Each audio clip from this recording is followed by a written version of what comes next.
तू ती मधू ना? हो मी मधूच. पण याआधी आपण कधी भेटलोय का?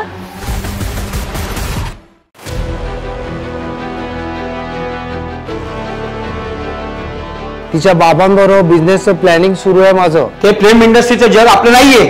अहो ती करते तर करू दे ना, तुम्हाला काय प्रॉब्लेम आहे? आई बाबा कोणीच नाहीये मला. नॉनसेन्स. मी पैशांसाठी हे काम करत नाहीये.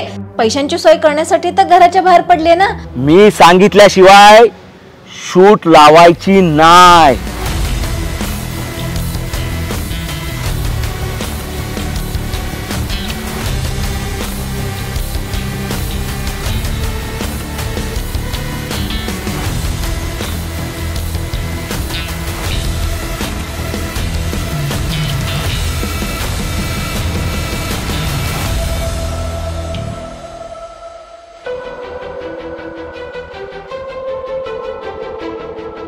चला इकडे चला.